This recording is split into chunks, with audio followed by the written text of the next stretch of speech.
అందరికీ నమస్కారం. ప్రొద్దుటూరు నియోజకవర్గంలో ప్రజల చేతిలో శాశ్వత రాజకీయ సమాధి కట్టబడినటువంటి రాచమల్లు శివప్రసాద్ రెడ్డి గారు తన ఉనికిని కాపాడుకునేదానికో ఎత్తిపోయిన వైఎస్ఆర్ కాంగ్రెస్ పార్టీలో నేనంటూ ఒకరిని బతికే ఉన్నాననే ఉనికి కోసమో లేకపోతే జగన్మోహన్ రెడ్డి గారికి ఆయనకు ఉన్నటువంటి ఆర్థిక లావాదేవీల వల్లనో మరి ఎందువల్ల తెలియదు కానీ ప్రొద్దుటూరులో చెల్లని రూపాయి విజయవాడలో చెల్లుతాదంట. ప్రొద్దుటూరులో చెల్లని ఇతనికి రాష్ట్ర అధికార ప్రతినిధి ఇచ్చినారని 2 రోజులకు 3 రోజులకు ఒక ప్రెస్ మీట్ పెట్టేది, రెచ్చగొట్టే విధానాలు, ఫ్యాక్షన్ ప్రేరేపితంగా అయ్యేదానికోసం మాట్లాడే మాటలు, అహింస, తర్వాత ప్రజల్ని తప్పుదోవ పట్టించే మాటలు మాట్లాడుతున్నాడు. రాచమల్లు ప్రసాద్ రెడ్డి గారిని ఒకటి అడుగుతున్నా, నువ్వు 2019 నుంచి 2024 వరకు మీ జగన్మోహన్ రెడ్డి గారే ముఖ్యమంత్రి, 10 మంది ఎమ్మెల్యేలు మీరే ఉన్నారు. తెలుగుదేశం పార్టీ జెండాల్ని ఏదో మేము రాజశేఖర రెడ్డి గారి విగ్రహాల దగ్గర కట్టినామని మాట్లాడతా తెలుగుదేశం పార్టీ నాయకులు ఇండ్ల మీద, కార్యకర్తల ఇళ్ల మీద జెండా కడతా అంటాను. మా ఇండ్ల మీదికి రౌడీల్ని, మీ వైఎస్ఆర్ కాంగ్రెస్ పార్టీ కౌన్సిలర్లను పంపించింటేనే మేము ధైర్యంగా ఎదుర్కొన్నాం. నీకు సవాల్ చేస్తాడా? ఇదే మాదిరిగా నువ్వు మళ్ళా మాట్లాడితే నువ్వన్నా పోలీసును రౌడీ షీటర్లను పంపించి చేసినావు. నేను ఒక్కడనే తెలుగుదేశం పార్టీ జెండాను నా సంఖలో పెట్టుకొని గాంధీ విగ్రహం, మున్సిపల్ ఆఫీసులో ఉన్నటువంటి గాంధీ విగ్రహం కానుంచి ఒక్కనే నడుచుకుంటా రాత్రుల్లో దొంగగానో కాదు, నీకు టైం చెప్పి పలానా టైంకి వస్తా అని చెప్పి వచ్చి మీ ఇంటి గేటుకు తెలుగుదేశం పార్టీ జెండా కట్టి వస్తా. ఖబర్దార్ రాజ. ఒక క్వశ్చన్ అడుగుతా, ఆన్సర్ చెప్తావా? యువగలం పాదయాత్ర జరిగేటప్పుడు రామారావు గారి విగ్రహము గవర్నమెంట్ హాస్పిటల్ ఆ టర్నింగ్ లో, ఆ గవర్నీ సర్కిల్ దగ్గర ఉండే రామారావు గారి విగ్రహం పైన నువ్వు ఎమ్మెల్యే కొన్ని 5 సంవత్సరాలు, అధికార పార్టీ ఎమ్మెల్యే 5 సంవత్సరాలు రామారావు గారి విగ్రహం దగ్గర ఎదురుగా పైన నీ ఫ్లెక్సీలు కట్టలేను అంటే సిపిఐ వాళ్ళు కట్టరా, సిపిఎం వాళ్ళు కట్టరా, ఇతర రాజకీయ పార్టీ వాళ్ళు కట్టరా? అంటే కేవలం ఇప్పుడు నీ ఉనికి కోసం నువ్వు మాట్లాడతావా? రాచమల్లు ప్రసాద్ రెడ్డి గారికి చెప్తానా, ఒక్కడనే వచ్చి మీ ఇంటికి కడతా. రెండవది, ఈశ్వరుడు నాకు దయదలిస్తే ప్రజలు ఓట్లేస్తే అన్నావు. శివపార్వతుల సాక్షిగా అని చెప్పి నువ్వు అబద్ధాలు చెప్పినావు కాబట్టి శివుడు నీకు పలకడు. శివపార్వతుల సాక్షి అని అబద్ధాలు చెప్పినావు. రాచమల్లు గారిని ఒకటి అడగాలనుకుంటున్నా, సంవత్సరంలో 365 రోజుల్లో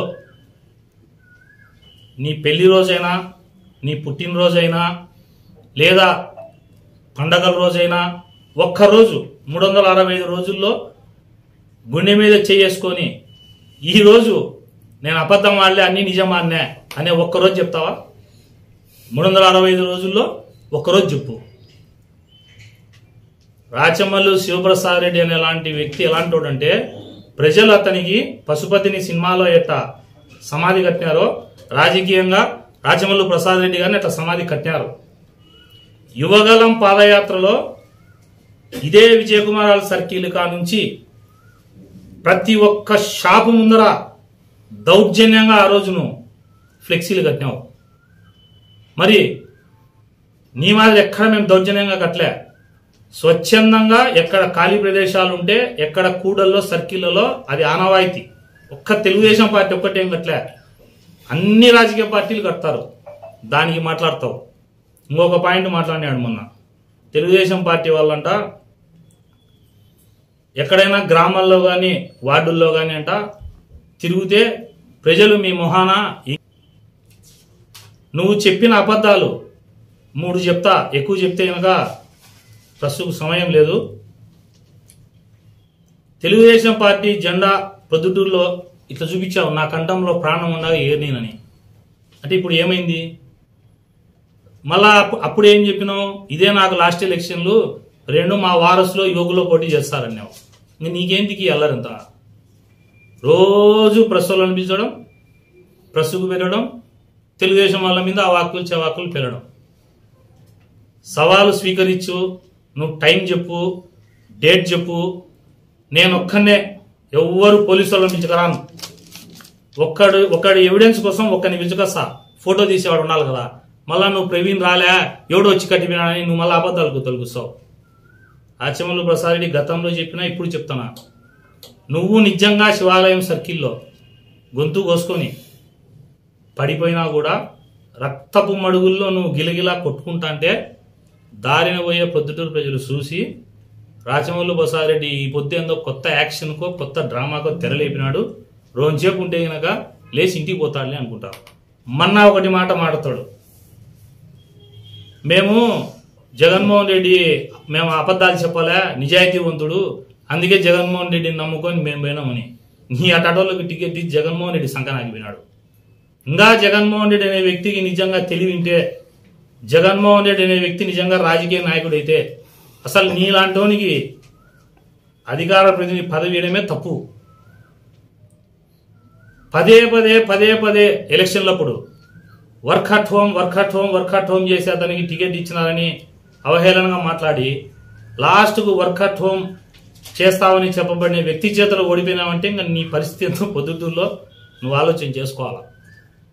ఇప్పటికైనా రాచమల్లు ప్రసాద్ రెడ్డి తప్పులు ఎక్కడ చేసినాం, అహంకారంతో అహంభావంతో తలకు పొగురెక్కి నువ్వు చేసిన 4.5 సంవత్సరాలు నువ్వు చేసిన నరమేధానికి ప్రజలు చీకొట్టి నిన్ను, నీ రౌడీజాన్ని, నీ డబ్బును అన్ని ప్రజలు తిరస్కరించినారు. ఈ రోజుటికైనా మనిషిగా నువ్వు ఒక్కరోజు బెడ్రూమ్లో ప్రశాంతంగా కూర్చొని నేను ఏం తప్పు చేసినా లేదా నేను ఎందుకు ఓడిపోయినా ఆత్మపరిశీలన చేసుకోకుండా అవాక్కులు చవాక్కులు పేరడం మానుకోవాలా.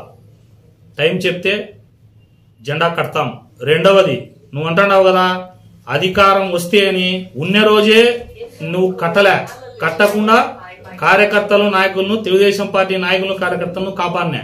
మళ్ళా కూడా చెప్తున్నా, నాకు ఏ పదవి ఉన్నా పదవి లేకపోయినా రాజకీయాల కోసం కాదు, నమ్మిన పార్టీ కోసం, తెలుగుదేశం పార్టీ కార్యకర్తల నాయకుల కోసం నేను వస్తా అడ్డం.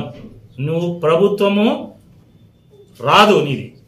ఒకవేళ నువ్వు అన్నట్టు వచ్చినా నువ్వు కడతా అంటే సవాల్ చేస్తాను. ఈరోజు రాసి పెట్టుకో, చిన్న కార్యకర్త, మా నాయకులు ఇంట్లో అవసరంలే, చిన్న కార్యకర్త గుడిసె మీద కూడా నువ్వు తెలుగుదేశం పార్టీ నాయకుడి గుడిసె మీద కూడా వైఎస్ఆర్ కాంగ్రెస్ పార్టీ జెండాను కట్టలేవు, కట్టనీయను.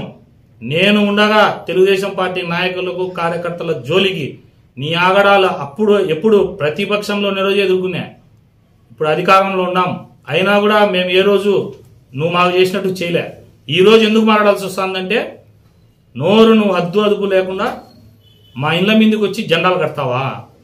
నువ్వు కడతా అంటే చూసా ఊరుకుంటామనుకుంటున్నావా? నువ్వు ఒక్కనే వచ్చి కడతా, టైం ఎప్పుడో డేట్ ఎప్పుడో, నీకు దమ్ము ధైర్యం ఉంటే సవాల్ చేస్తానా, టైము డేట్ చెప్పాలని కోరుతాను.